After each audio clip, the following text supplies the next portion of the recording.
The last Metroid is in captivity. The galaxy is at peace.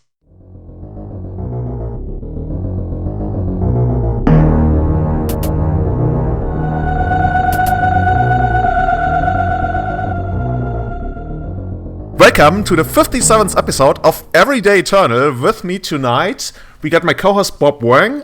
Hello, hello. And after a long departure where he was journeying the world, seeking truth and experience, we have Mr. Doc Matt Pavlik back on the cast. Hey Matt, how's it going? Good, how about yourself? Oh, great. I just returned from London where we had like this big Kenya event, and afterwards we went out partying and having a good time with the team. And I also just played a local Legacy tournament today. But first of all, Matt, where have you been? Actually, a lot of people actually ask me whether you still existed in the Magic universe. I do exist, but maybe not as much in the Magic universe. I was away on a military deployment to I can't tell you. Is that true? Yeah. Is that you can't tell me on the podcast or you can't tell me at all? I can't tell you on the podcast. So maybe check out our Patreon page for some secret info on where Matt is a secret agent. Oh yeah, Matt. We should really like abuse your standing in the Canadian military and post like all kinds of secrets, and then like people from Russia and all over the world will start supporting us on Patreon because they want some inside information. Sounds good. If we can generate some income, let's do it. But does Canada even like fight wars though? Aren't they like pretty neutral? Well, we just take care of your soldiers. That's all. Fair enough. You know, Matt, you should have said, well, officially we're not fighting any kind of war. But Matt, have you actually seen real combat, Matt? No. Will you ever? Maybe. I bet you already have. Cold War number 2. Cold War number 2 is underway, so you never know. First of all, that's something a lot of people have asked me about because I teased it for a previous podcast. You are taking a fucking helicopter to play in your local Legacy. Is that true? I can neither confirm nor deny rumors. Well, you already confirmed it, like, publicly. I may have taken a helicopter, maybe.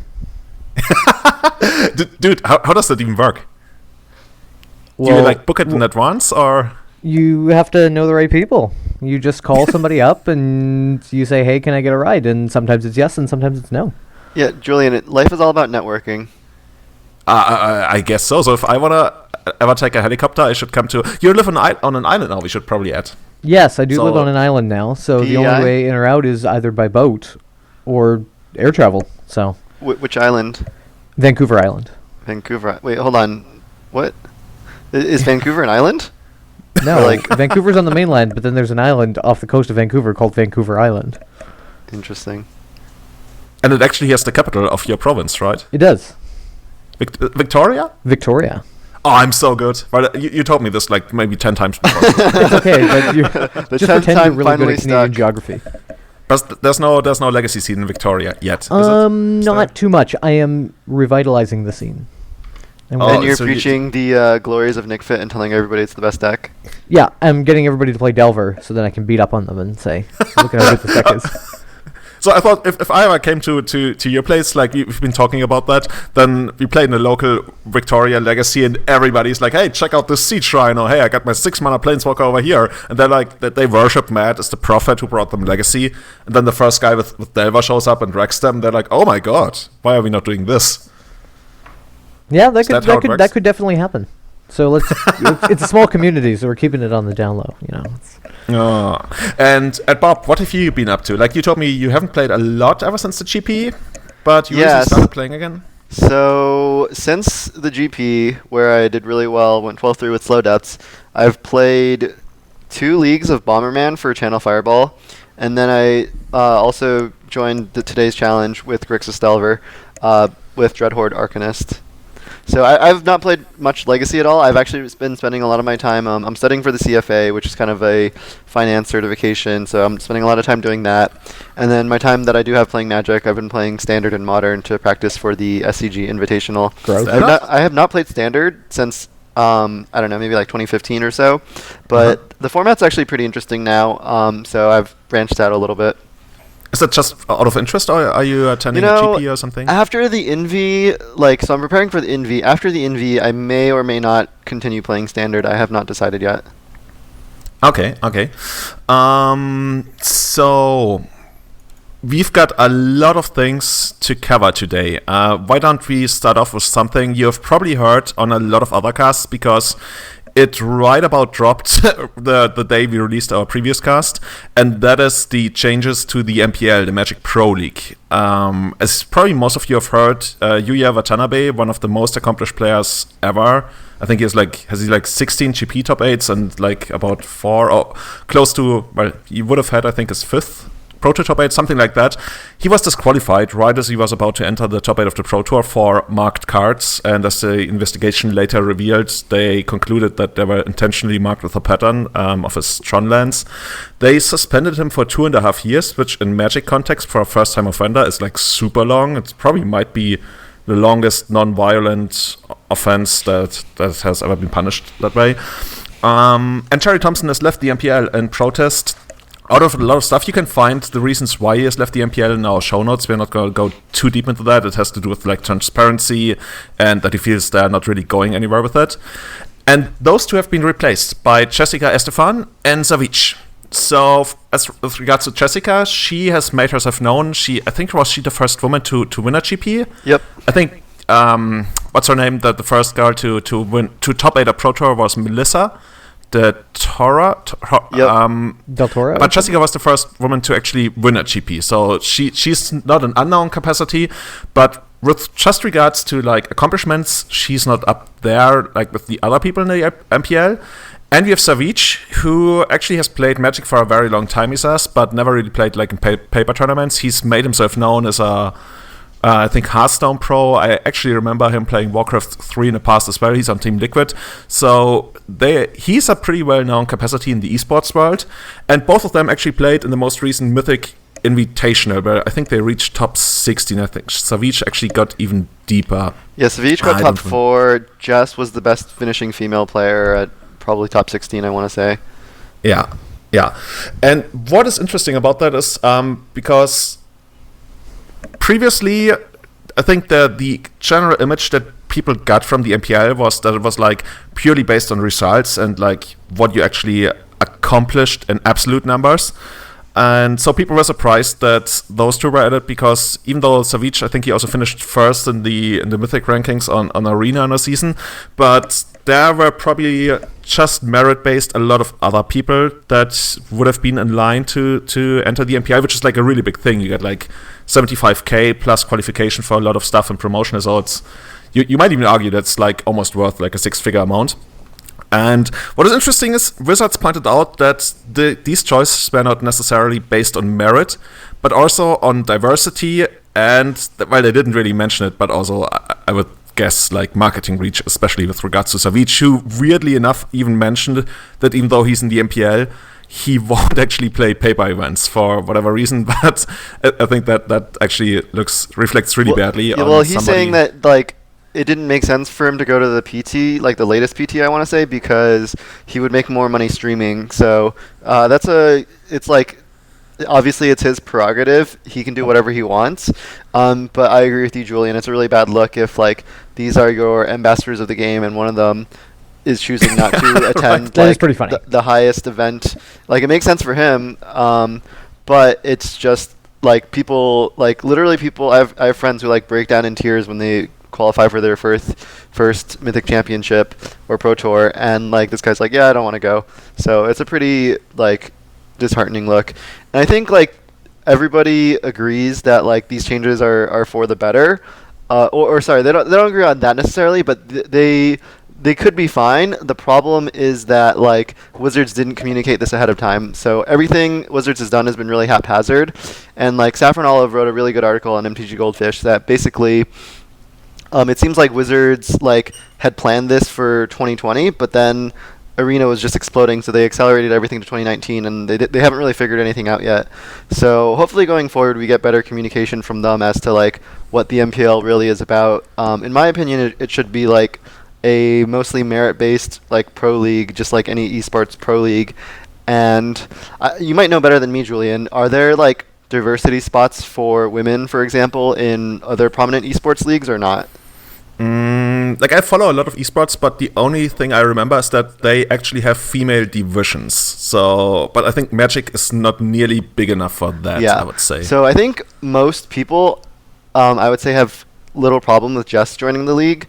I would say her results are not quite up to par, but I think this is one of those things where like once you have a couple women doing well and you get them in those places, more women will start to compete and start to play. So I'm definitely for her joining the MPL. For Savich, it's a sort of a different story. He's actually an amazing player. Like a lot of I've heard from MPL players who have watched him play are like, well, okay, yeah, this guy is insane. He's like very, very good already at Magic, and he has not played as much as I have, and like his ceiling's way higher than mine. So I've heard different MPL players like come out with that sentiment. So he is like there in terms of skill, not quite there in terms of accomplishments, and Wizards obviously added him to kind of bring more popularity to their views. So I don't know, it's just like an interesting thing to think about. I don't want to go too much more into it because a lot of other podcasts have talked about it already.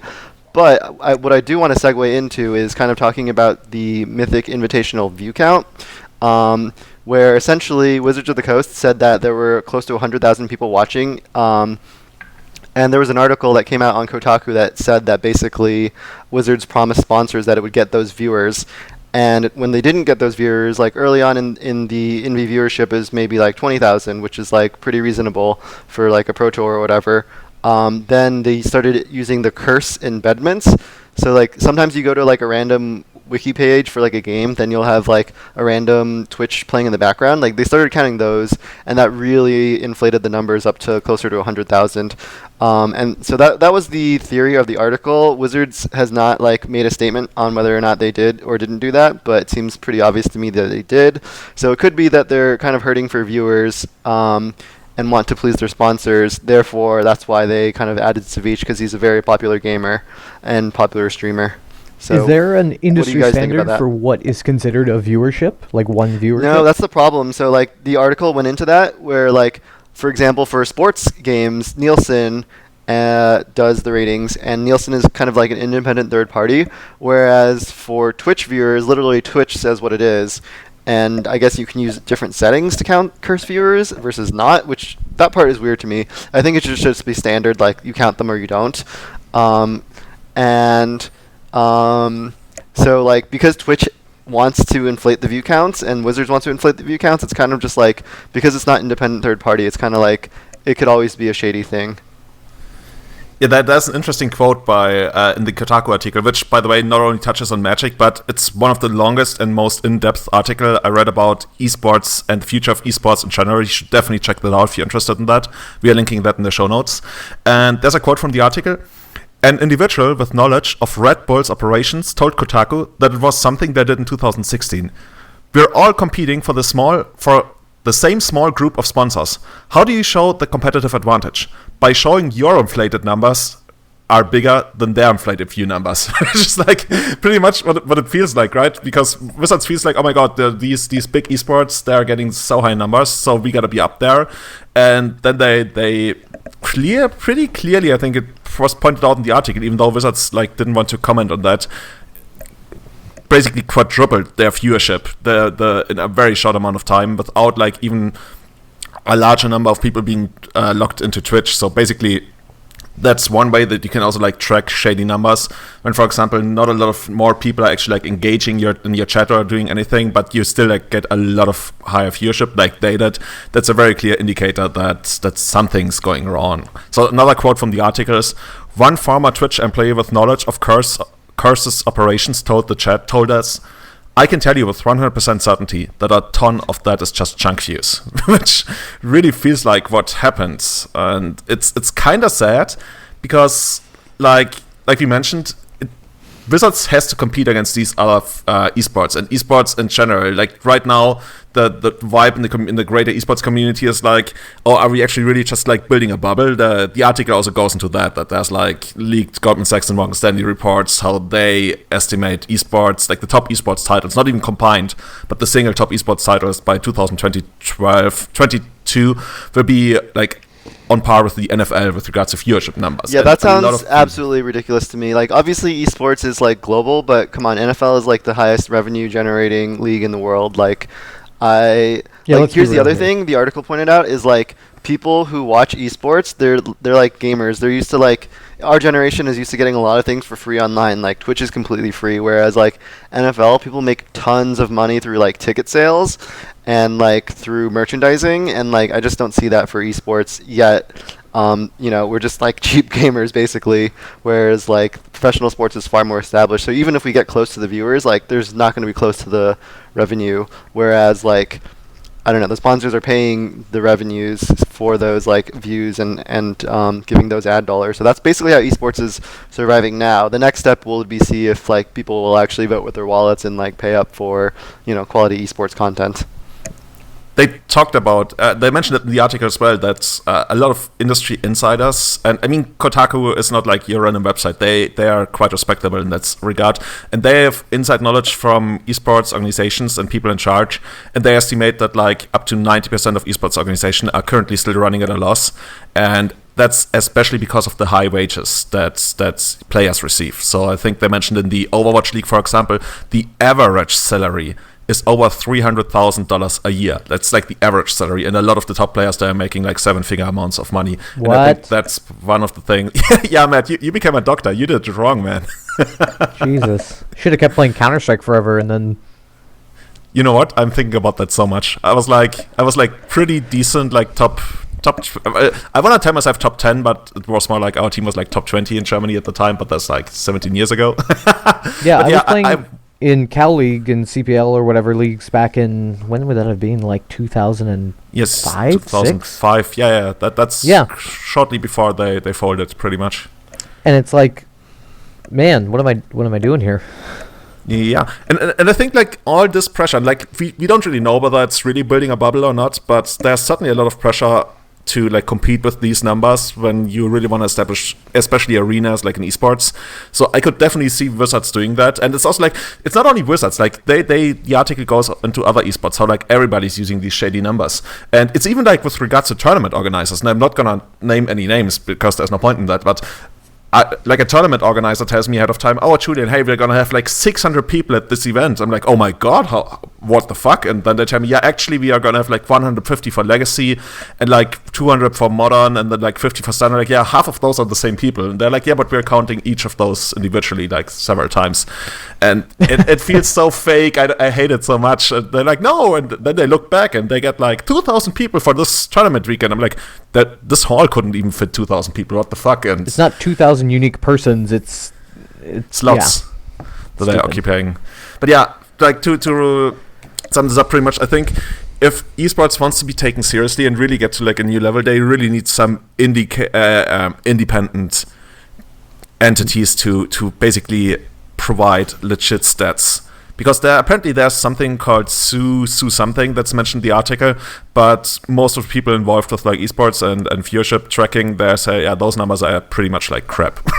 They sell them, but since they are the only really organization that tracks them, like in a somewhat independent way, people still go with it, but most people think they are also like inflated and crap. So I wonder if this will eventually come back to bite esports. I listened to a lot of esports podcasts, and I think one of them mentioned that, for example, Cloud9 has recently been evaluated at like 192 million, and people are actually looking like to sell out, and like they're like, okay, I built this team, and now we're I'm gonna have a nice time on my island in the Caribbean or something. Yeah. And if that starts happening like big time, then maybe a bubble will burst, and I mean, maybe it's also gonna affect Magic. I don't know. Yeah, let's So leave that as is. I know there were a couple other kind of Magic Online changes we wanted to talk about. One of them is basically, I think this was a thing that was like kind of was just solved itself. But Kendra, aka the Maverick Girl, pointed out that basically Pauper Leagues were so unpopular that they were becoming match fixed. And she basically, you can go find her on Twitter and read her thread, but basically she made really convincing arguments about how people were just like queuing into themselves and then just having one of their accounts going 5-0 and the other one going 0-5, and then they made money this way. And it was like extremely obvious that this was happening. So what they actually did with it wasn't really in response to this because it really happened the next day, but they combined the Magic Online friendly and competitive leagues, so there's only one league for every format now. I just think this is a good change because a lot of the well, this stops the match fixing, first of all, because it's going to be a lot harder to queue into yourself when there's more people playing. And then it also, just like a lot of the Pauper and like Vintage, well, I guess not Vintage because they only had one, but it combines all the leagues so there's a bigger player base, and then it flattens the prize structure. Overall, it makes the leagues also 2 tickets cheaper as well. So kind of a lot of people have crunched the numbers, and if your win rate was like high, like maybe like 55% or higher, then you made more money playing the old structure versus the new structure. But for the most part, I'm okay with it because I don't really rely on Magic Online as a source of income. I know some people do. So those people who actually care about EV the most, like they're hurt the most. But for most people whose win rate is, around 50%, this is actually a positive change. And I don't think the total payout per prize is like significantly different. So I think overall it's a pretty good change. Yeah, and I'm gonna go back to the thing about the match fixing, because when I teased it, a lot of people actually talked to me about that and they wanted to know how it works. So, like Bob mentioned, because the leagues are so small, you have a much higher chance of queuing into yourself, because you have sometimes like wait times of 5 to 10 minutes, and that way you can, if you open like Magic Online like on a second computer, or you just play against a friend, you can very clearly often make sure that you're playing against yourself. And because of the way the old system worked, if you did that and you got one account going 5-0 and the other one 0-5, that gave you, depending on how much the treasure chests are worth, about plus 26 ticks, plus 60 player points, and those 26 ticks are about $23. So you do that, it might take you, in a perfect world, it can take you only like a quarter of an hour or something, and you're up $23 and 60 play points. And that's something that Kendra pointed out was probably going on, because she compared the number of 5-0s that people got in the in the competitive Pauper League, which had by far the fewest players of any constructed league on Magic Online, and after the same amount of time, they got like way, way, way, way more 5-0s than any of the other league. Even if they had high population leagues like Modern, Legacy, I don't know whether she looked at Standard, they had like fewer number of 5-0s, which you would expect not to be the case. But that was like a very clear indicator. And even Wizards mentioned in a tweet that they're already looking into it. And I think we haven't really run the numbers, whether it's still something that's possible in the new league. I guess, like you mentioned, the combination of the friendly league and the competitive league will make it harder, but it might still be a thing. I don't know.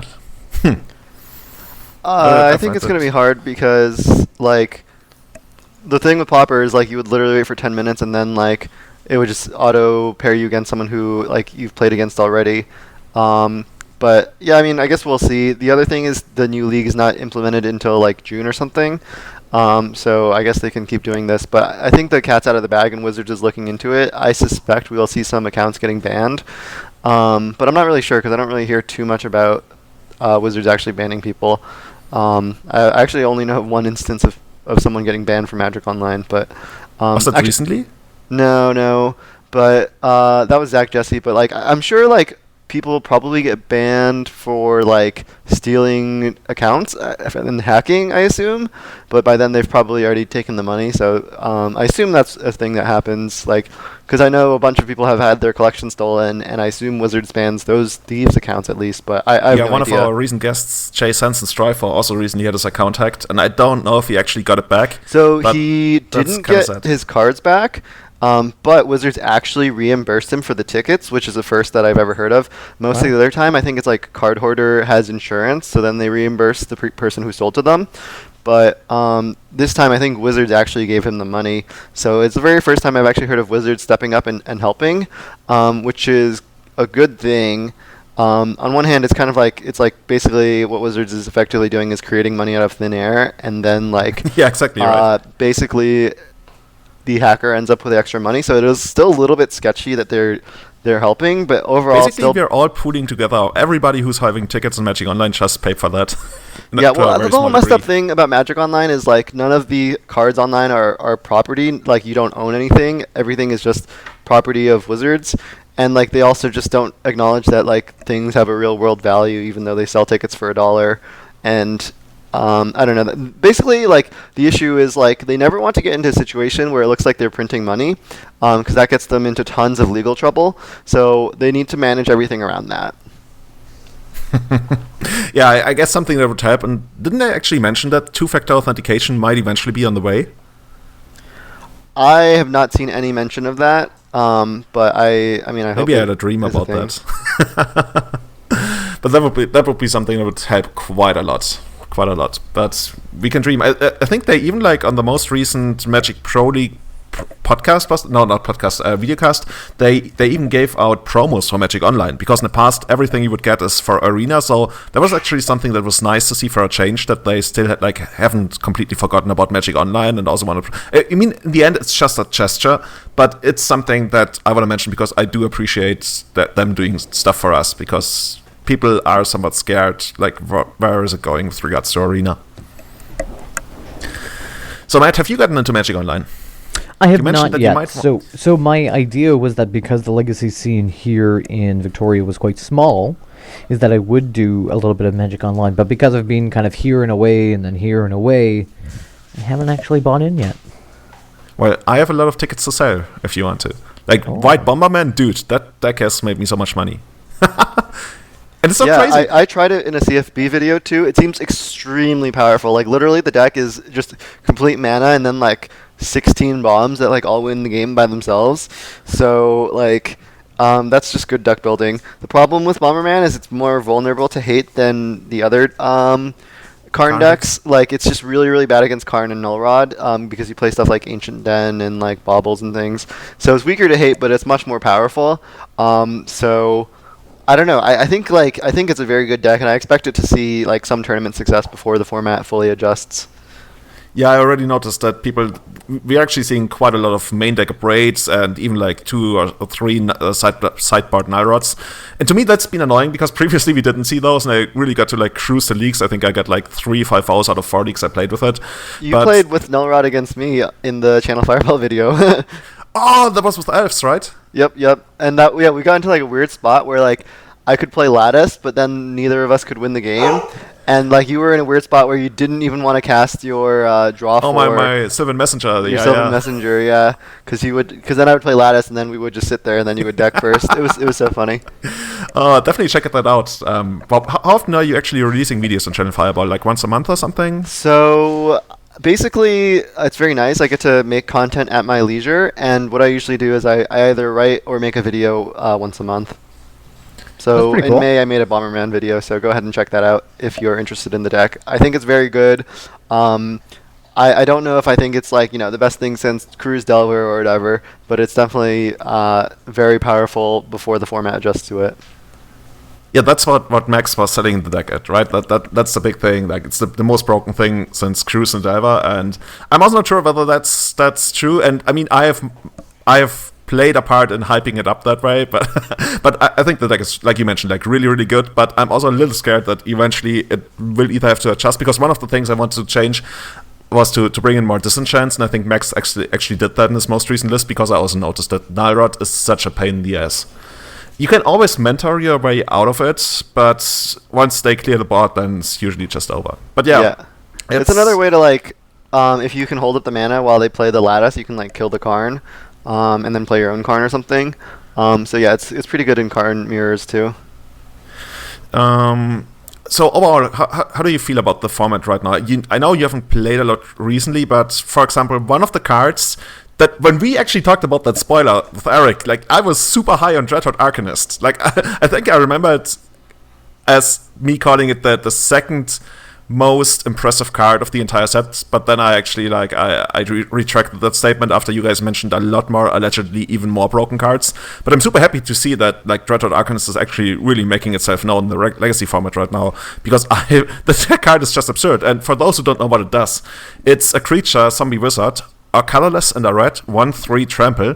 And when it attacks, then you can cast any instant or sorcery card from your graveyard with converted mana cost equal or less. Is it equal or less? No, it has to be mana cost less than or equal. Okay. No, they phrased this less than or equal to, Dreadhorde Arcanist's power for free. And that's a big thing. Like, it's a snapcaster that pays for the creature for the spell. The thing is, you can usually, unless you use stuff like Rancor, Try and Grow, only like flashback 1 mana spells. But half the time, Snapcaster would do that anyway, right? Yeah, Brainstorms, Thought Seizes, you can reuse your removal spells, which makes it even easier for the Dreadhorde Arcanist to attack. So that card is like the real deal. And I see, like, for example, Arcan, who also probably loves the card, is called Arcanist, plays it a lot on the stream. And I think, Bob, you also played it earlier today, right? Yep. Yeah, I did. I was basically, I'm 2-2 in the challenge. And I'm actually having a friend play for me right now while I do the podcast. But Dreadhorde Arcanist is the real deal. I know people were playing Dark Confidant in Grixis Delver before, which I hated. But I think Arcanist is just a fixed Dark Confidant. I immediately started with 4 in my deck, and it's been, in the games I won, it was really good. In the games that I lost, I lost to Moonstompy and Black Red, so it kind of just didn't really matter what 2-drop I was playing. But I don't know. I think the card is really powerful, and I think it's going to definitely be the next thing in Delver. Like, I think Delver... Here's my big issue with Grixis Delver, is I thought it was behind against the blue-red decks, or sorry, the blue-white decks. And if that's no longer true, like with Arcanist, you just have like 4 must-answer creatures that just generate so much advantage if you let it survive. It's also insane against combo because you play it with Thoughtseize, and then you just Thoughtseize them twice, and the game's usually just over. So I think it's going to be the next iteration of Delver is Grixis Delver with Arcanist, and that's going to be much better against the blue-white decks than the You know what I hate about the card? It's one of those cards that's like really on the fine line where it interacts with the graveyard, but just not enough for you to bring in dedicated graveyard hate.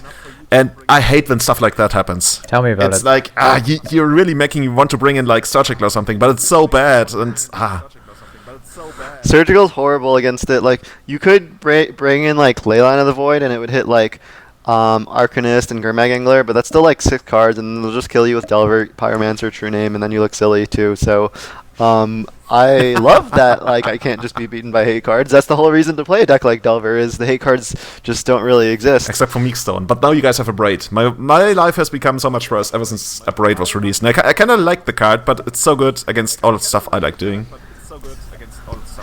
Yeah, the other card I'm playing, there's a couple cards you could play, but Angrath's Rampage, I think I'm not sure how good it is. Against Moonstompy it was really bad because you wanted to kill Chalice, but then they have Mox. Angrath's Rampage it's an uncommon that costs black-red for a sorcery, 2 mana, and target player sacrifices an artifact, Planeswalker, or creature. Is it the one where you... Oh, okay, I see. Yeah, I'm not too high on it. Yeah, no, I was down on the card when we previewed it, but given how many Planeswalkers are seeing play, it's almost never dead. It's dead against combo, but not even because you have the Edict text. So I think it's the reason to play it is because it's like a B in like every matchup. In a couple matchups, it's like an A. But it's almost never a dead card, so that's why I like it. Like, previously you had to like play all these cards that were like, oh, these are my Chalice slots, oh, these are my Edict slots, and oh, this card is bad against Miracle, so I need to take it out. Well, this card is actually live against everything, so it lets you play. If you play more of this card, you can potentially cut on your other cards and open up more. It's the never-ending battle of like power versus flexibility and trying to find the sweet spot in that. Yeah, I mean, if this card were an instant, this would be just like an A. Because it's sorcery, it doesn't quite work against Merit Lodge some of the time. And black and red is like, it only fits in like one deck, basically. Well, I guess you could play in like Grixis Control maybe, but yeah. So we got a couple spoilers from the most, what's it called? Man, I'm so bad with set names these days. Oh, see, Modern by the way, Horizons. Matt mentioned that he was going to use his epic reader name, and we're going to utilize Matt's epic voice to read out a couple of those new cards that are coming up. So, Matt, why wouldn't you introduce us to the next card on our list? Ranger Captain of Eos. 1 white 3/3. When Ranger Captain of Eos enters the battlefield, you may search your library for a creature card with converted mana cost 1 or less, reveal it, and put it into your hand. Then, shuffle your library. Sacrifice Ranger Captain of Eos. Your opponents can't cast non-creature spells this turn. You should read audiobooks. Or maybe you already are. I should, and what you didn't mention, it has a dude riding a Who lion. knows? And I think there's he's got a hawk on his shoulder. How do you feel about the card? It's like a string of... Definitely, that's why it's on our list, right? So it's a... Well, it's like the other Ranger of Eos, right? It's like, I can't remember how much... Is that exactly, guy it's 3 and a white in you search?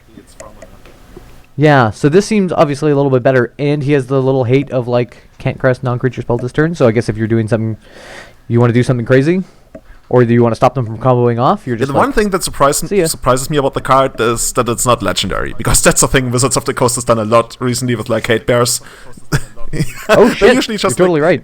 I didn't even notice that. Like, I just assumed he was. Texas card, we're just gonna make it legendary, but this one would actually be like probably like decent with Caracas if you can reuse it a couple times. Not so much since there's only Mother of Runes to get, but I was gonna say I feel like this guy is like. Play this guy, or violin this guy, go get Mother of Runes, and then, like, you want it to combo next turn? Enjoy. The thing is, you can't get it with Recruiter. Yeah, I think it's just, like, a little bit too slow. Yeah. You can't get it with Recruiter, so, like, I don't think this card's going to see play. Like, there's so many good 3-mana spells that I don't really think this moves the needle. People are obviously going to try it, like, people are trying Tomic, but, like... Tomic is like at least has some like applications, whereas this one is just kind of like a value card, but the 1-drop is too useless by the time you play it. Like maybe in a deck like Humans where you can get Champion of the Parish, but like again, all the cards are only good on turn 1, so I'm skeptical. Maybe it's of selling this card. Like Soldier Stompy list or something. We have like Chrome Mox and something. Yeah, but then the white mana cost is like bad I was looking too. Into Chrome Mox, but then you need still something else to make it work. It's overall a little awkward, and usually like Stumpy decks they don't really want to look for 1-drops anyway. Maybe there's some weird combo. I don't know. Yeah. Why don't? There are just so many cards in Modern Horizons, just like War of the Spark. So far, I think War of the Spark is looking stronger than Modern Horizons, but Modern Horizons we've only seen like a week of spoilers, so I guess you can't really compare the two, but so far War of the Spark looks stronger. We'll see if that's still the same once the full set is spoiled. But because there are so many good cards, I don't want to... Like, I want to focus on the ones that we think are going to be the most impactful. So why don't we just, like, each start going in order and taking turns on, like, picking cards we think are going to be good. But I'm reading them. But you are reading them, sure. All right, I'm going to pick my next card that I would like to discuss, which is Ren N6. Ren N6. Okay. Ren N6. Planeswalker. Mana cost. Red, green. 3 loyalty to start. +1. Return up to 1 target land card from your graveyard to your hand. -1. Ren N6 deals 1 damage to any target. -7. You get an emblem with, quote, instant and sorcery cards in your graveyard have and retrace. For those who don't remember what retrace does, because I actually did look it up because I wasn't sure, you can discard a land from your hand and pay the spell's mana cost to create a copy of it. So it's like Raven's Crime and all the kind of stuff that we have seen in the past. Yep. I'm glad you added the end quote there, Matt, because I would have been very upset if you had opened Matt is in the military now, you know, he's supposed to be precise. Otherwise people die. It's very important. Yeah, wow, that's pretty dark, Julian. But yeah, I think this is the best card spoiled so far. I think this card is incredible, and I'm really excited about it because I think like you could sort of fit it in some existing decks, but I think like potentially you totally rebuild those decks so that they look different. Why am I excited about it? So a couple things. It is a 2-mana Planeswalker, of which we've never seen one before other than Tybalt, but everybody just laughs at Tybalt because it's completely unplayable. Yeah, it's the only good one. Like, yeah, what were you going to say? I said it's the only good 2-mana Planeswalker. It's the second worst 2-mana Planeswalker ever printed. But yeah, go ahead. Yeah, I mean, given that there have only been 2, this one's amazing and Tybalt is crap. And the reason this one is amazing is because it's 2 mana. Like, think about all the cards in Legacy that, like, are just unplayable because they're 3 mana. Like, at 3 mana, you need just game warping effects like True Name Nemesis or, like, Narset Part of Veils, Leovold, stuff like that sees play. Yeah, that just, like, has so much value. But, like, Renin 6 is a card that has so much value, and it costs 2 mana. So it's an incredible card. As far as what I want to do with it, like, a couple things. So the most obvious thing is you want to tick up to return Wastelands. And the reason this is even more powerful than Life from the Loam is because when you're playing Life from the Loam with Wasteland, you spend your entire turn dredging Life from the Loam, Wastelanding them. And so if you're like at parity, then that just locks the game up. But the issue is you spend your entire draw step like dredging, and you don't get to really do anything else with your turn. Whereas with Renin 6, it says, oh, you just draw a wasteland every turn in the game, and so you can just like keep developing your hand, developing your board, and you also just have the option of wastelanding them without giving up your draw step. So I think that's one thing people should notice about the card. The other thing is this works basically with like any spell land, in particular like the cycling lands. It just means like, oh, the +1, you draw a card every turn if you play it with a cycling land. Or, there's the new Horizon lands that you like crack and sack it. And there's cards like Blast Zone, cards that like people kind of feel forced to wasteland, for example, like Tabernacle or Maze of Ith, that just like returning those spell lands back is just incredibly powerful. So just from the beginning, just the +1 is already almost a playable card. Then you add the -1, which like for 2 mana, this is going in like Life from the Loam Mox Diamond decks, so you can just play it on turn 1 and then answer their like 1-drop or 2-drop, like whether it's like something like a Mother of Runes, Delver of Secrets, Young Pyromancer, Dark Confidant, Vampire Hexmage. Like the list just goes on and on of like the cards that it kills. And like again, it's just 2 mana. Literally, if you spend 2 mana and kill anything with this, you're just coming out so far ahead. The ultimate is a little bit trickier. The ultimate basically is like, oh, all your lands are spells, so you don't flood anymore.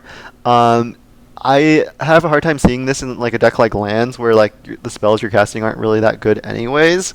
But something in a different deck, like perhaps like Noble Rug, with like Punishing Fires and stuff, then you can like flashback your blue spells, and I could see this working pretty well with something like Dak Faden, because you just return lands and then turn those lands into real cards. So there are so many directions I want to go with this card. Like, first of all, where it slots into neatly is like Lands 4-color Loam.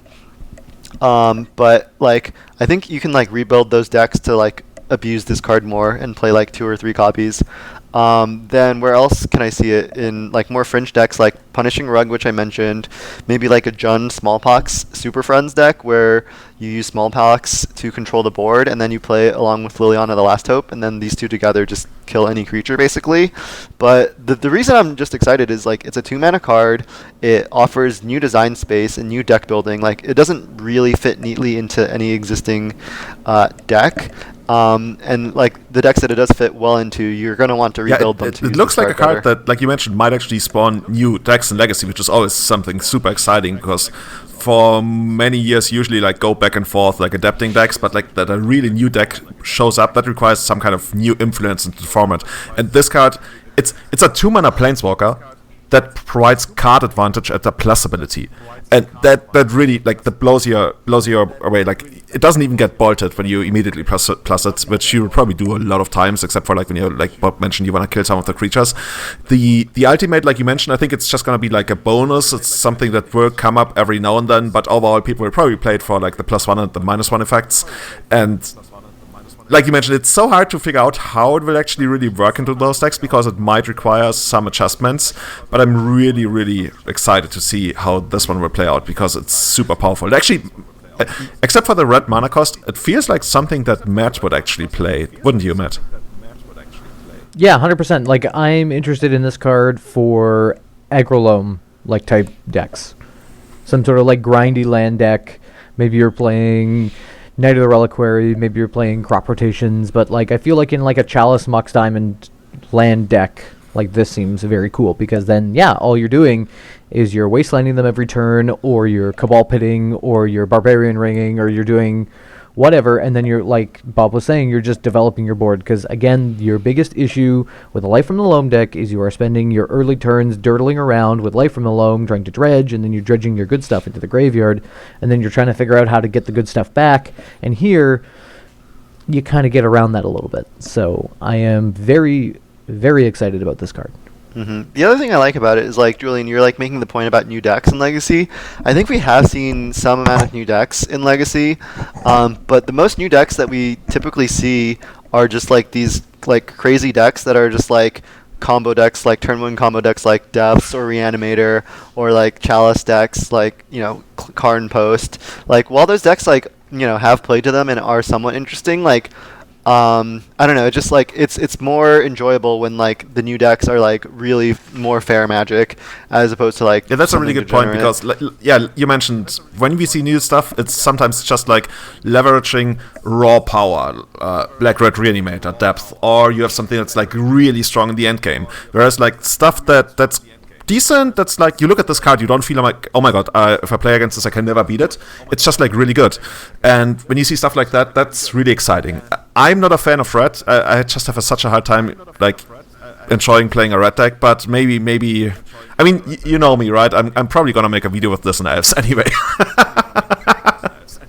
I was gonna say, I don't think this really fits with anything else. We can retrace natural order. We can natural order twice a turn or something. Yeah, because the first Regenerative is just not good enough. Yeah, but it's a mythic, right? So definitely check that out. Is this a card that would work in Vintage? I'm not sure. Like, sometimes these, like, when a spell is cheap and good, you can easily see it going into Vintage, but like, you know, after all, allegedly we are somewhat of a Vintage podcast, so we gotta mention every once in a while. Yeah, I don't really see it doing anything in Vintage right now, but I could be wrong. Probably, like, Narset, for example, is seeing a ton of play in Vintage, and it's also like a really force in Legacy right now, right? Yeah, apparently like Karn and Narset have just taken over Vintage, so that like outcome isn't even like that good anymore. Like, everybody was like, oh, we need to restrict it, and then Wizards of the Coast is like, it's fine, we'll play dual decks, Narset versus Karn. Then we're fine.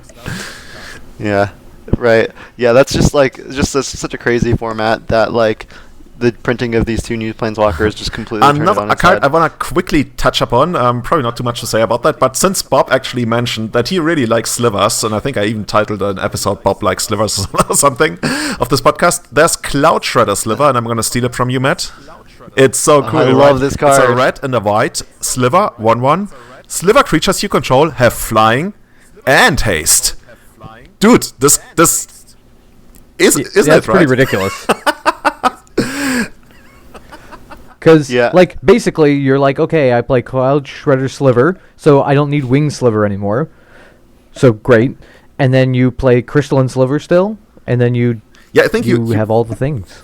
Yeah, I mean, the Slivers deck is just absurd. Like, in terms of, like, stats or whatever, like, this is basically just like Mantis Rider Sliver. All of your Slivers gain Mantis Rider. Like, how is that fair? Just like other decks just cannot compete with Slivers at all in terms of like power, toughness, abilities. The one huge hole for Slivers is it doesn't have any of the disruptive creatures. Like, Humans has Meddling Mage and Freebooter. Death and Taxes has like Thalia. Humans has Thalia too, but like that's the key for Legacy is like you don't need power and toughness as much as you need disruption. So once they print like some sort of reasonable disruptive sliver at like 1 or 2 mana, then we can start talking about this deck more seriously. But if you just want to clown fair people, like, Slivers is just insane. A great deck just to put in a couple of leaks and put them on YouTube. I can see a lot of people doing that. I feel like we should. I was going to say that that's probably like a spot for the Sliver guy. Like, we have people who play like predominantly Merfolk, or like there's actually several Goblin players on the net. People watch me for Elves, but we don't have the Sliver dude yet. Well, there is. Fuck, His name I'm is so sorry, Daniel Daniel. Nunes, but he doesn't. But he doesn't like produce content. He just gets lots of 5/0 Slivers. That's all. He should stream. Yeah. Like, if you look at every Slivers 5/0, they're like all by him. You should actually like. Do people know what he looks like? I don't know what he looks like, but like I do think the deck is very good against like any Delver deck. Any like, it's possible it's less good against Death and Taxes because they have Stoneforge Mystic, but like, I don't know. it's just like impossible to race Slivers or to beat it in a fair way. Like it's really good against Miracles too, because you have like Crystalline Sliver with Hibernation Sliver, and you only ever need like 2 or 3 Slivers on the battlefield at once. In a way, it reminds me of Humans, but like you mentioned, Humans has all these disruptive abilities, so Humans is probably the better deck overall. But man, I really want to try that Cloud Shredder Sliver. The name is also amazing. Yeah, this makes it like even more impossible to race the deck. It was already an uphill battle, but just giving everything haste and flying, it's just like, okay, none of your creatures interact, and my creatures are faster. So yeah, it's ridiculous. I am definitely interested in drafting up a list and playing this at a weekly if I could. Yeah. All right, so Matt, it is your turn to pick a card. Let's go with Plague Engineer. Okay, I'm out. 2 in the black. No, okay. No. Julian's like, no, don't. You're not going to talk about this card. It's a fake spoiler. This card does not exist. Nobody play this card.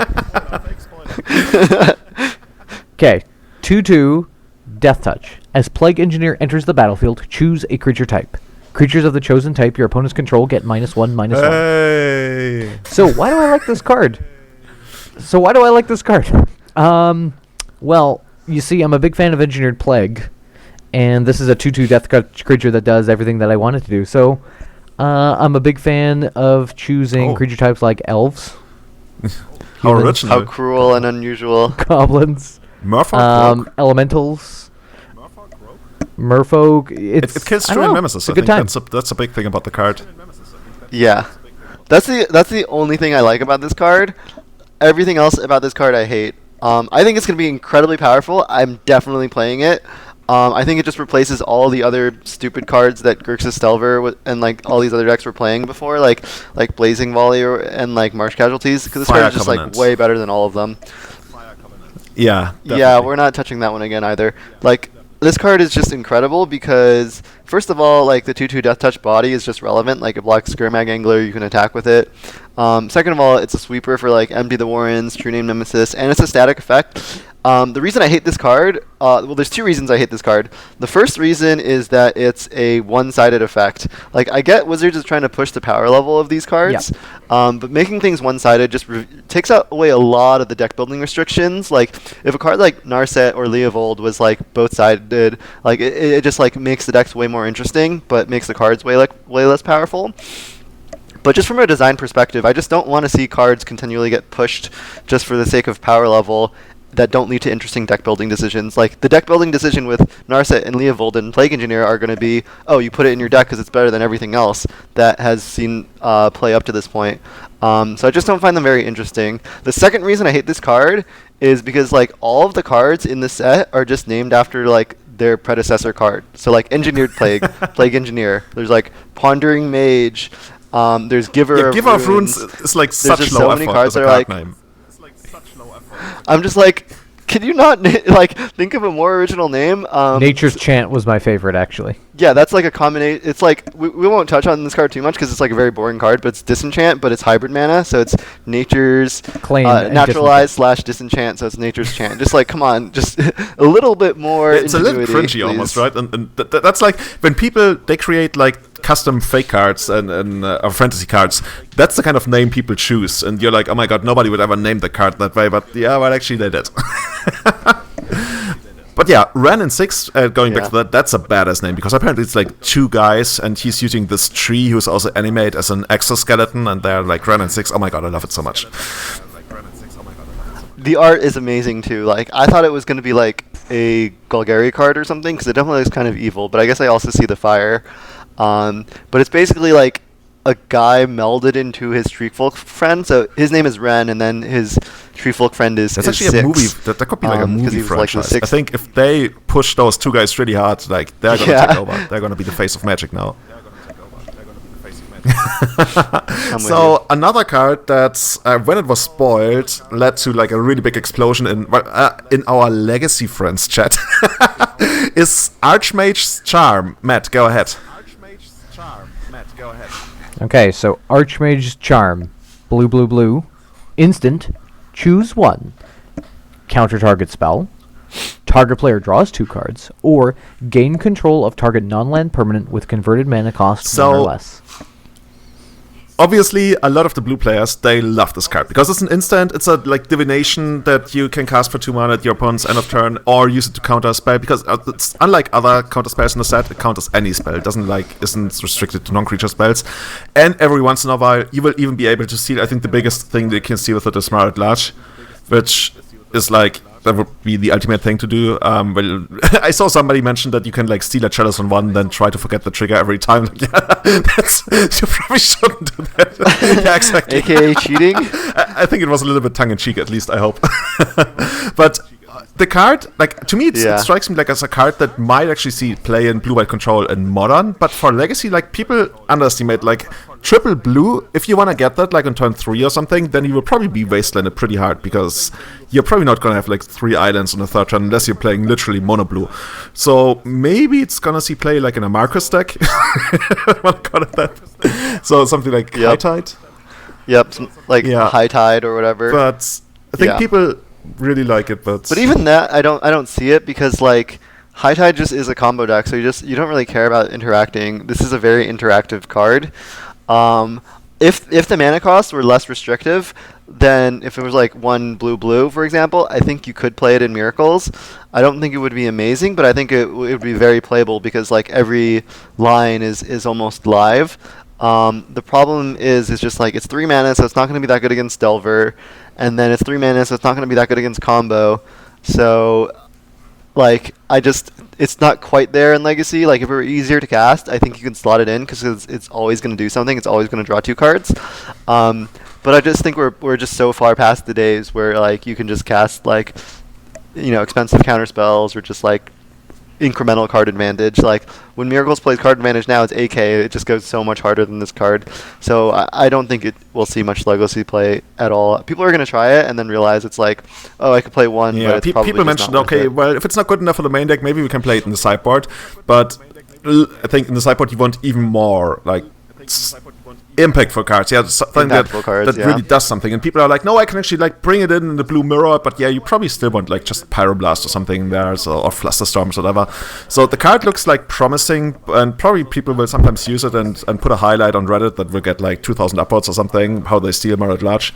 And if you're the first one to do that, then you should definitely go ahead and try, or even set it up with a friend. But overall, I think there's a more interesting counterspell in the set right now, which, going back to the naming conventions they have used, is named Force of Negation.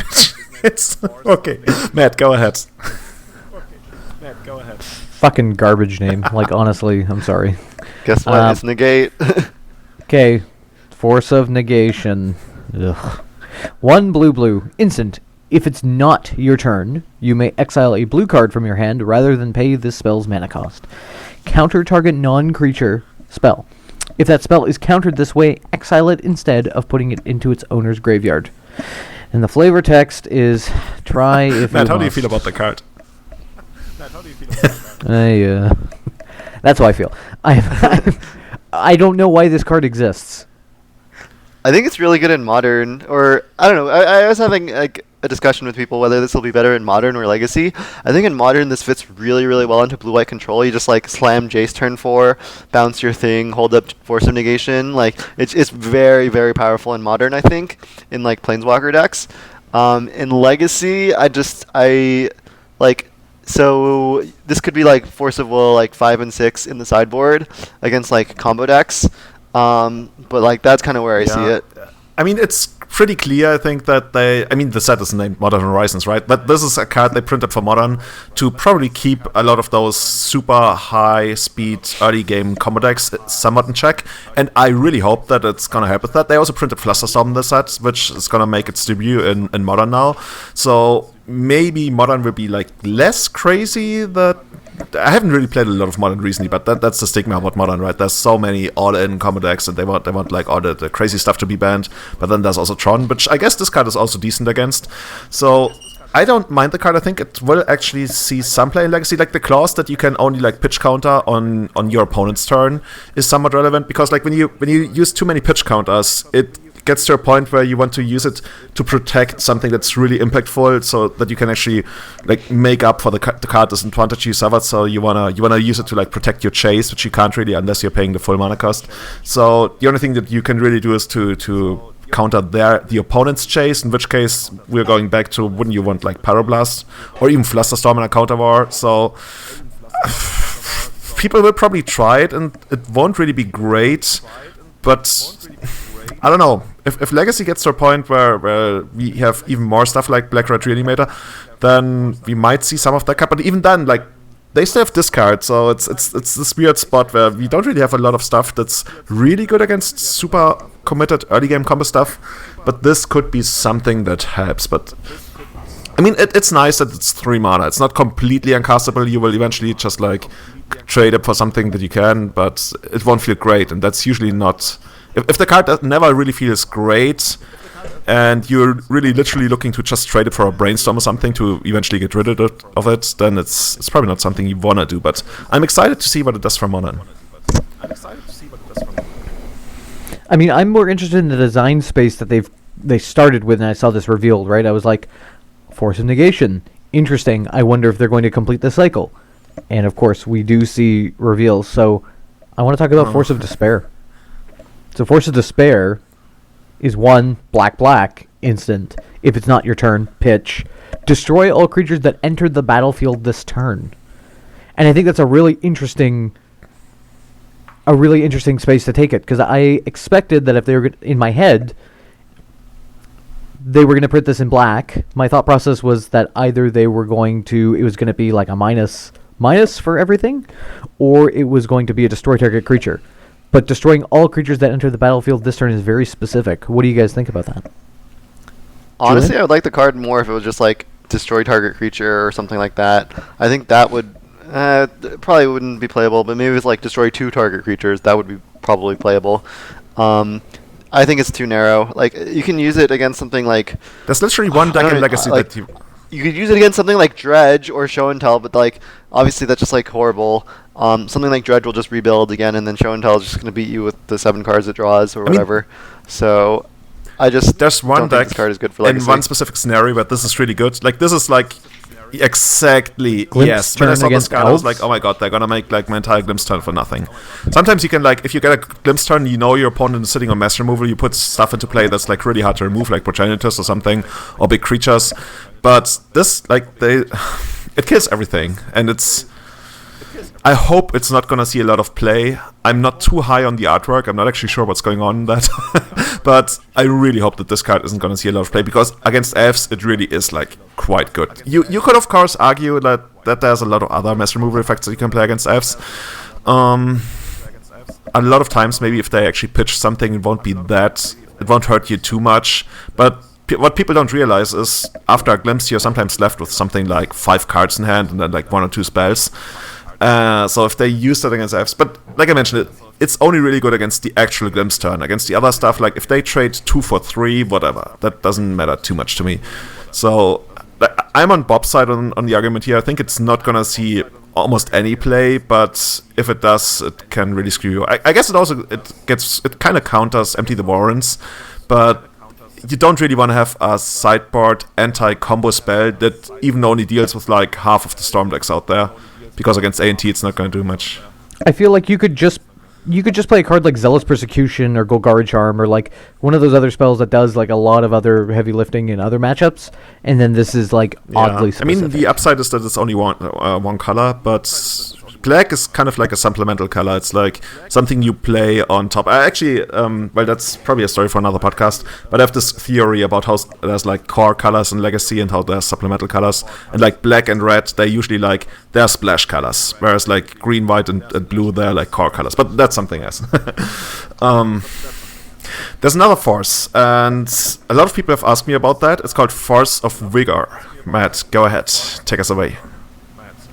Force of Vigor, so it's an instant 2 green, so it costs more than the other ones. But anyway, destroy up to, so again, pitch if it's not on your turn, destroy up to 2 target artifacts and or enchantments. Obviously, like, from the elf's perspective, that's another way to get rid of Chalice of the Void, or even stuff like, for example, Omniscience, but overall, I'm not too high on the card. The problem is, ever since Abrupt Decay and Assassin's Trophy were printed, these kind of effects have to compete against those cards. And those cards are just like so much better because they can also hit creatures, and that's a big thing for elves. So I don't really see Force of Figure really seeing play. Is that something you... Like, I'm not even sure what's even going on in the artwork, but I mean, we're not an art podcast after all, but yeah. I don't really see which... or are we? Future, which kind of deck would really want this card. So, Bob, do you see any application for it? Maybe for Blood Moon. That's the big one. That's a good one. Yeah, I mean, I can see, like, you're locked out, and you're like, okay, I got my pitch spell, kill Moon, end of turn, untap, okay, we're back on board, boys. But, I mean, this card, yeah, I mean, if it was a spell that was, like, destroy all artifacts or enchantments, I'd be like, well, I mean, it's a good card against Moonstompy, I guess. Especially if you're playing Fs. You get rid of, like, the Mox and the Blood Moon or something, or the Bridge and the Blood Moon or whatever. But overall, it's probably too narrow and, like not really great. That's the problem, like... Yeah, it's really good against Moonstompy. Yeah, so you don't like it as, like, an answer for Blood Moon? I like Reclamation Sage as an answer to Blood Moon. I mean, obviously, it's a good answer to Blood Moon, and I would definitely bring it in and feel good about that. But... there's really not too many decks I really would want to bring it in. Like the Cloudpost decks as well. Cloudpost decks? What does it really... I mean, for those decks, yeah. But they need, like, green stuff to pitch to it, right? Right. Like, I think the card's fine. I don't think it's great. There's no deck that really wants that kind of card right now in Legacy. A card that a friend of mine has been really high on, Marius Hausmann, is Goblin Engineer. That's something we should talk about maybe a little bit. Matt, how do you feel about the card? Yeah, so let's read it out. So Goblin Engineer is 1 and a red for a 1/2. And when Goblin Engineer enters the battlefield, you may search your library for an artifact card, put it into your graveyard, and then shuffle your library. Then has the activated ability of red and tap, sacrifice an artifact, return target artifact with converted mana cost 3 or less from your graveyard to the battlefield. So kind of similar to like a trash for treasure sort of. Yeah, I just kind of like how red always gets like these trashy versions of established cards, like how Trash for Treasure is like the crap version of Tinker, and then we have like Goblin Engineer, which is like the red version of Stormforge Mystic. Red just has a certain charm to it, and even though like I don't like red as a color at all, I really have to mention, like, it's so funny how they get like other decks get like Brainstorm and they get like Faithless Looting, which actually turned out to be quite the upside for the decks that wanted the kind of effect. But when I read the card, I was like, I bet he's gonna put it into the graveyard and not into yeah, exactly, goes into the graveyard. Perfect. You can play it with Goblin Welder. I would guess you can even like use it as your own Goblin Welder in a way. It might see play in maybe Painter versions. I don't know. I think it's a card that we will see. Yeah, because I mean that would be cool where you dump like your Grindstone or your Painter or a Sundering Titan, and then you're like, oh, I have an active Goblin Welder. See ya. The only question is, do they really want more of those effects? Because they also have Recruiter, I guess, which can get... no, Recruiter can't get the Painter, right? It goes after toughness. So maybe that's something... Bob probably doesn't like the card at all. We haven't heard anything from him. Yeah, I mean, I just, like... I would need to see that duck first. And, like... I mean, Entombing for an artifact is really powerful, but, like, what else are you really doing? Like, Upper Sword's, like, not really good enough for Legacy anymore, so I'm not sure. So let's leave it at that. Maybe somebody's gonna break the card, but for now it's just, like... Yeah, Red Stonefudge. I'm gonna call it that. Yeah, let's talk about the, I'm calling them Horizon lands, because it's Modern Horizon, and they were, like, all modeled after Horizon Canopy. Like, what do you guys think of those cards? They're enemy colored, Yeah, so they don't make sense to me in blue decks, because blue decks are using cantrips to figure out their lands. They are enemy colored, so I'm not a huge fan of the blue ones. And then you really want to be playing them in an aggro deck where you're the beatdown, so your life total matters less. So, I mean, I guess you could play them in Burn, but, like, where else do you see playing them? Because Horizon Canopy honestly doesn't see very much play right now. I play 4 of in the Value IFs lists, and I really like it a lot there. So my immediate thought was maybe we can actually make it work with the Golgari version of it. Playing it in a F stack that doesn't play white and plays black for all the good stuff, like this card. I don't really like this card too much, but this card and Abrupt Decay, and not playing Mirror Entity. But it's super hard to make room because you also still want to play your fetch lands to find your bayous and stuff. But I could see it going into a deck like that, and then definitely into something like Nickfit, maybe, Matt. I mean, you want a certain number of basic lands, but I think you do have some spots. I honestly don't even know if you want this in Nickfit because, well, it depends. If you're a 3-color Nickfit deck, definitely not, because you just don't have slots for lands. Like, the thing is, you need to include, you're playing on average 6 basics, you want 8 fetches, you want Volrest Stronghold, maybe, you want Phyrexian Tower, and then you're like, okay, I need to fit in dual lands. You're a late game deck, right? So you will lose a lot of life to it. So maybe in something like, I don't know, Humans, could they use that effect? They play a lot of like soul land, not soul lands, but maybe a dedicated 2-color deck. Like if you're like, I'm playing, black green Nickfit, or I'm playing, I don't know, Ava Green, or something where you're like, I want some more dual lands, but I also want to be doing something with them. So maybe I'll play this card as well. Like Bayou number 5 and 6, just to, have that flexibility. I don't know. You probably want to also play like a lot of reach, where you can like, when the board state comes to a stale, you can like draw 2 extra cards and then maybe burn your opponent out. So but yeah, I mean, it would be great in a deck I would definitely play this in like... Sue hasn't been a deck in like 7 years now, or 8 years by now. But yeah, you just like try... I would play this in There's Agrilum. probably no room. That's the problem. They already play so many cute lands and stuff.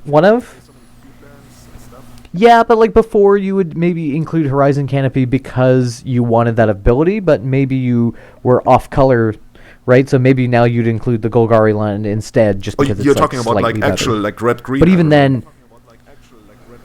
I'm talking about like okay. John Daggerlone. Yeah. Oh, actually, we haven't seen those in quite a while. Maybe you can bring them back. We have not. That's what I'm trying with Ren and 6. So Matt, you should stream. People should check that out. They should actually also like hear your epic reading voice. Thank you. I'll try my best. So, are we going to move on to which one do you want me to read now? Swords that have recently been spoiled. It's actually kind of interesting. Depending on which formats you like, your reactions were like quite different to those. So maybe go ahead with the first one, Matt. Yes. Okay, so I was pretty excited to see the first one, and even more surprised to see the second one, so I'll tell you about the first one. So Sword of Truth and Justice. I've been waiting for this for... We all have. I don't know, 15 years. 3 mana. Artifact, so it's an equipment. Equipped creature gets +2/+2, and it's pro-white and pro-blue. So whenever a equipped creature deals damage to a player, put a 1/1 counter on a creature you control, and then proliferate. And it has the equip 2 cost. So I think this card is very good.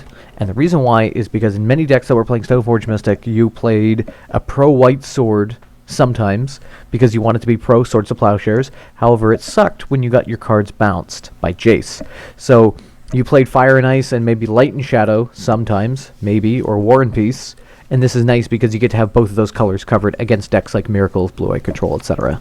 So I, for one, am quite happy with this card. However, the ability seems a little bit lackluster compared to basically like Fire and Ice, any of the other cards, etc. Yeah, I'm with you. The abilities are some of the weaker ones, but the 2 protection colors are by far the best. Because like most of the time the sword is already pumping, so then like that means that you're protected from Lightning Bolt a lot of the time. And then like what's the other removal spell, I guess? Fatal Push, but like Plow is just so much more ubiquitous than Fatal Push. Mm-hmm. So I don't know. I definitely think that this will be like this should see play. The abilities are weaker, but it's still just a really fast clock. And if you play something like for example, like if you play your own Planeswalkers, or if you play this in Steel Stompy with counters, like it can be very powerful. And like if you just start with a 1/1, this makes it like a 5/5 and then a 7/7. So I think it's potentially more playable than it looks. And like reasonably, what abilities were they going to put on this thing? Because like, what are you going to do? Like it's a white and a blue card, so like previous white swords have been about gaining life. So you're going to do that again, or are you then going to draw cards? Like, I mean, obviously, if this card was like gain 3 life and draw a card, this card would be ridiculous, right? Right. So yeah, I mean, they're not putting draw a card on a sword anymore.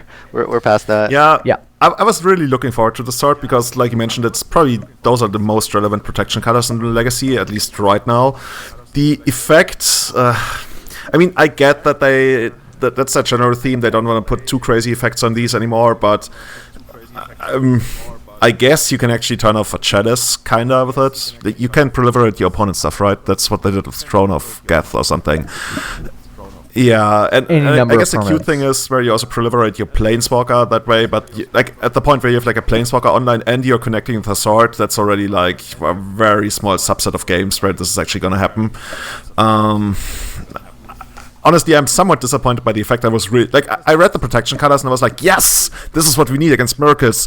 And then you read what it does and you're like, oh, can't you do something else, maybe? But I mean, you see, like, I really like Bob's point about Steel Stompy, because I actually played Steel Stompy in our local Legacy Open and Rising today, and you have so many counters, and you can actually do such crazy stuff with it. So maybe it's we're gonna have to ask a couple of Steel Stompy players to see how it develops, but I could definitely see this doing something for them. The other sword, how do you feel about that one, Matt? I'm actually very excited about this as well, because this is a much more brute force kind of sword. Sword of Sinew and Steel, 3 mana, +2/+2, black and red, so the protection colors, not quite as good. When a equipped creature deals combat damage to a player, destroy up to 1 target planeswalker and an artifact. I think that's pretty good. People on Twitter have been like, you're not on Twitter, right? People on Twitter have been like, this is the worst sword ever printed. Really? Body and Mind? Right. Body and Mind's pretty bad. Yeah. Yeah, let's be real. Like, War and Peace, and in Legacy, the protection colors are, we'll say, I'll shrug my shoulders and say pretty decent. Obviously, it's not white-blue level, but this is pretty good. You're covering a lot of bases here. Gurmag Angler, Pyromancer, tokens, your new guy that you're using, the Death, whatever, flashback dude. I can't remember his name now. Oh, Arcanist. Yeah. The Cloud Shredder slivers that you're going to face, right? The protection colors are fine, right? They're not too bad. You can swing past a Merit Lage. You get protected from Bolt and Fatal Push, and this is obviously very good if you can somehow get this online against a black-red deck. So, which Planeswalkers are you going to destroy against those decks? I guess Liliana? Well, yeah, destroying a Liliana is important. I mean, you're already probably swinging past because you've got pro-black. I mean, in an ideal world, I'd love to be playing this against Miracles. They have nothing, and then I block the Jace. That would be cool. Yeah, of course. I'm just saying. I agree that the abilities are pretty cool, in theory. How often are you actually just nuking planeswalkers and destroying your the Chase might have probably already -1 on a creature, which obviously is not where Miracles wants to be, but I don't really see this doing a lot. And the protection colors are also kind of compared to the effects. What do I want? I guess this question is, do I want this sword over War and Peace, Light and Shadow, Fire and Ice? You definitely want all of this. This doesn't take the place of Fire and Ice. Yeah, so I think it's you're probably if you're playing 2 swords nowadays, say you're running I'm running 2 swords. Yeah, 2 swords in a Battle Skull or 2 swords in a GT or whatever you end up doing. If you're running 2 swords, I would be running Fire and Ice. It's kind of funny. It goes back to what we had earlier. This kind of sword is probably decent against Moonstompy, but then that's it. Or if the abilities were different, maybe this card becomes much better. Because maybe if it bolted and discarded a card, it was Thoughtseize Lightning Bolt, okay, then this is a great card. You're not living too far from Seattle. You should work for Wizards now, dude. I'm still waiting on my Leyland joke. That would be pretty cool. The joke. That's never happening. Another card that's... actually, Bob, did you want to add something to our thoughts about the sword? No, I'm with you. It's just the abilities are not good Something enough. that I do want to mention, since it's a Mox, I guess it's Mox Tantalite, an artifact, and it's a Mox that adds any kind of color to your mana pool and has to spend 3. And you can suspend it for 0. Matt, I'm sorry, I stole this from you. The artwork is pretty cool, but I really don't see this doing anything for Legacy. I already saw Marcus tinker around. He's oh my god, we can I don't know, what's it called when you can play it for 0? The thing that we thought we had broken Modern at some point, where he told us not to 5 with it. The enchantment.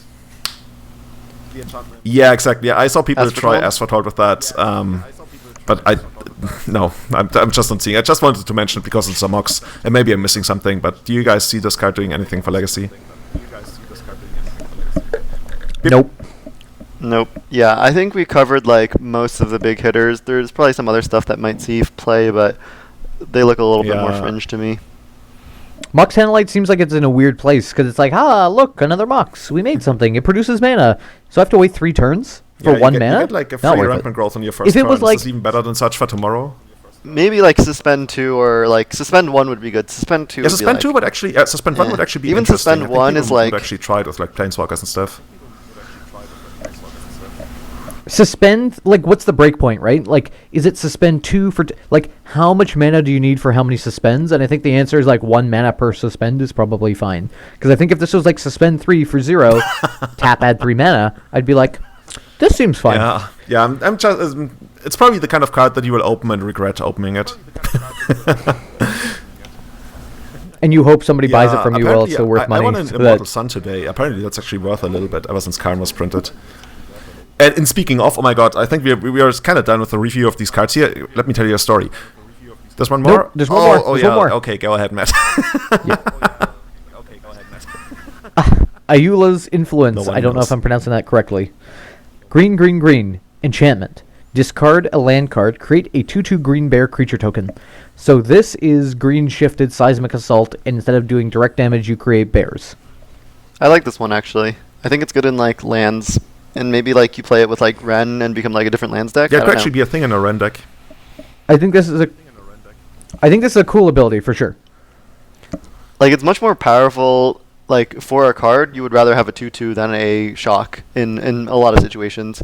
It's not as good against like Blood Moon. That's like one reason you bring Assault in against Moon Stompy, but it's a more powerful card in the vacuum. Like Miracles, would have more problem dealing with like 3 2/2s than 3 shocks. I saw some people who mentioned, hey, we should actually like buy all the Bearscapes, the enchantment from Odyssey, a colorless green, and then you can pay a colorless and a green and remove 2 cards from your graveyard and create a 2/2 green bear creature token.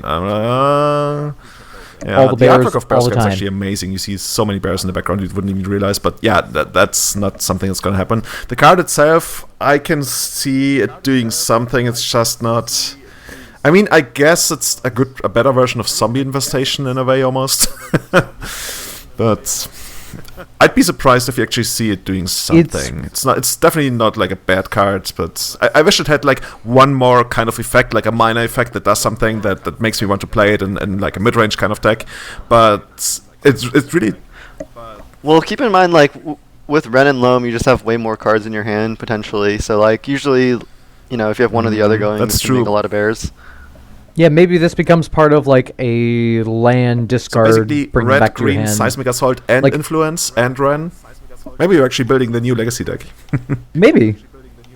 Like a red-green hate sort of... And you even have the Spirit Guides to go with it, but you probably don't want those. Unless you really want to accelerate out the Ren, which you don't. you want to use Mox Diamond for that. Yeah, you want to... But you could play Mox Diamond, right? Like that's synergy, definitely. That could actually be a really cute deck in this, now that I think about it. I think it's a very interesting design space, so... But probably no Bearscape. We'll keep our eye on it. Oh, yeah, guys. So, something I wanted to mention, by the way, Mickers and Lattice. How much is that on Magic Online right now? Like 50 plus tickets? This is crazy. Yeah, it's crazy. I guess nobody was playing back when Darksteel was out, so like... It's just it's so insane. It hit $30. I was like, oh, well, I'm waiting for that card, and then it just keeps going up. I'm like, wow, I guess like... Nobody came out of retirement to like a donation deck list that I played on my stream, and Cardholder didn't have Mickers and Lattice right now, which is like where I borrow all my cards. They have an amazing borrow program, loan program. Definitely check it out. Like honestly, not only because I'm sponsored, because like they have the best thing. Yes, they do. Matt, oh my you God. should check it out. So this card is very... looking at 60. it right now? I'm looking at Goldfish. Yeah, I'm looking at it right now. I'm like, wait, hold on. I think this is the card. And it is $60. I bought the card at 16 ticks because I wanted to stream the deck, and I was like, oh my god, I can't believe I just paid 16 ticks for this when it was like just 2 ticks the other week. And now where it's like at 50 or 60 ticks, I'm like, oh my god, I'm so glad I actually bought it. You're like, why didn't I buy more? Oh, yeah, but just that's how it goes. Well, I still made like a pretty decent, if I'm ever gonna sell it. So the thing is, like, if you buy a card that you think is good and you feel like you're somewhat overpaying, think about the story, and you actually underpaid. way underpaid.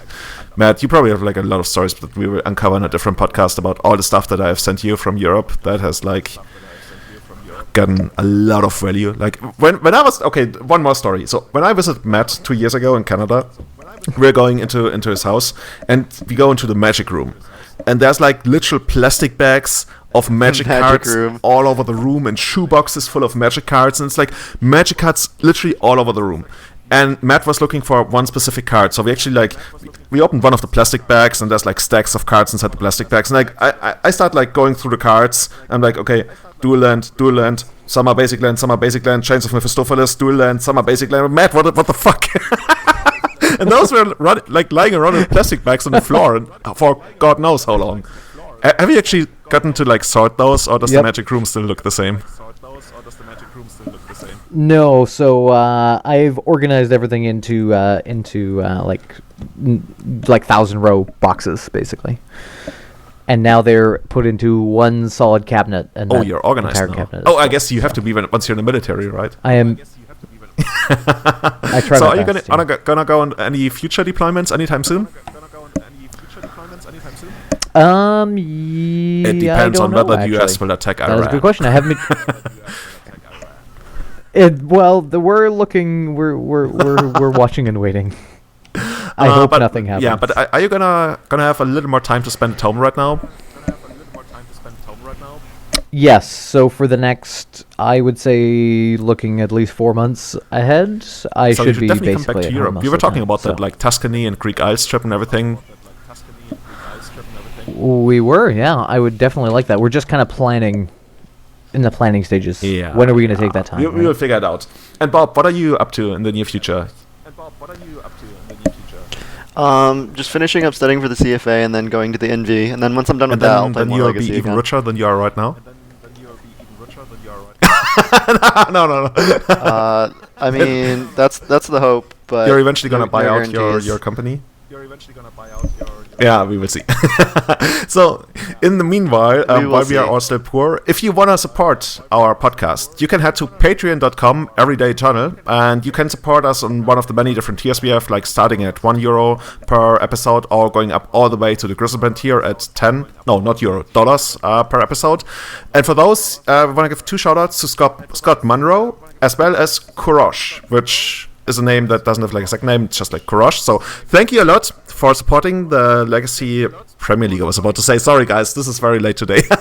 For supporting the Everyday Channel podcast. Thanks for all of our other Patreons. You guys really make a difference. Like, you probably don't know how much, but you are making a difference. It's really great. And also, other ways to support us, like go out, tell your friends about the Everyday Channel podcast. Go to iTunes, for example. Leave a review for us at iTunes. We've gotten so many awesome iTunes reviews from you. You can also use, for example, Stitcher, or I think we are still waiting for our first Spotify review. So if you want to give us a review on Spotify, that helps us with visibility. We actually get some guys who tell us like, oh my god, we have never heard about your podcast, but you guys are so good. I'm so happy that I found you. So that's something you can do to support the podcast. I mean, I need new tires probably at the end of the season. Yeah, Matt is actually... So, Matt, you're not driving a black Lotus. You're driving like a dark green Lotus, right? I am driving a British racing green. So close yet so far. I know. So just so the viewers Matt needs to go on a couple more helicopter rides, right? Donate new tires. Can you actually like shoot some footage from that, or is that like top secret? I can get like you some footage. Public use? Yeah, I took some you sent me video. one of those pictures when you went and well, I probably can't talk about that. When you went on a deployment and you were flying high over some mountains. Anyway, so secret military videos. So guys, where can people find you on the social media universe? Bob, go ahead. Let us know. I'm on Twitter at GrizzlePuff. Do you still stream on Twitch, or is that something that doesn't really come up anymore? Yeah, also at GrizzlePuff, but not as often. Matt, can we actually get hold of you somewhere? No.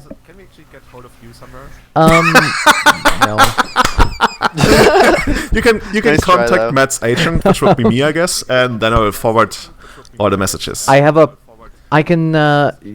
a post office box that you can write a physical It would be hilarious letter if to somebody you did want. that. What would be the address?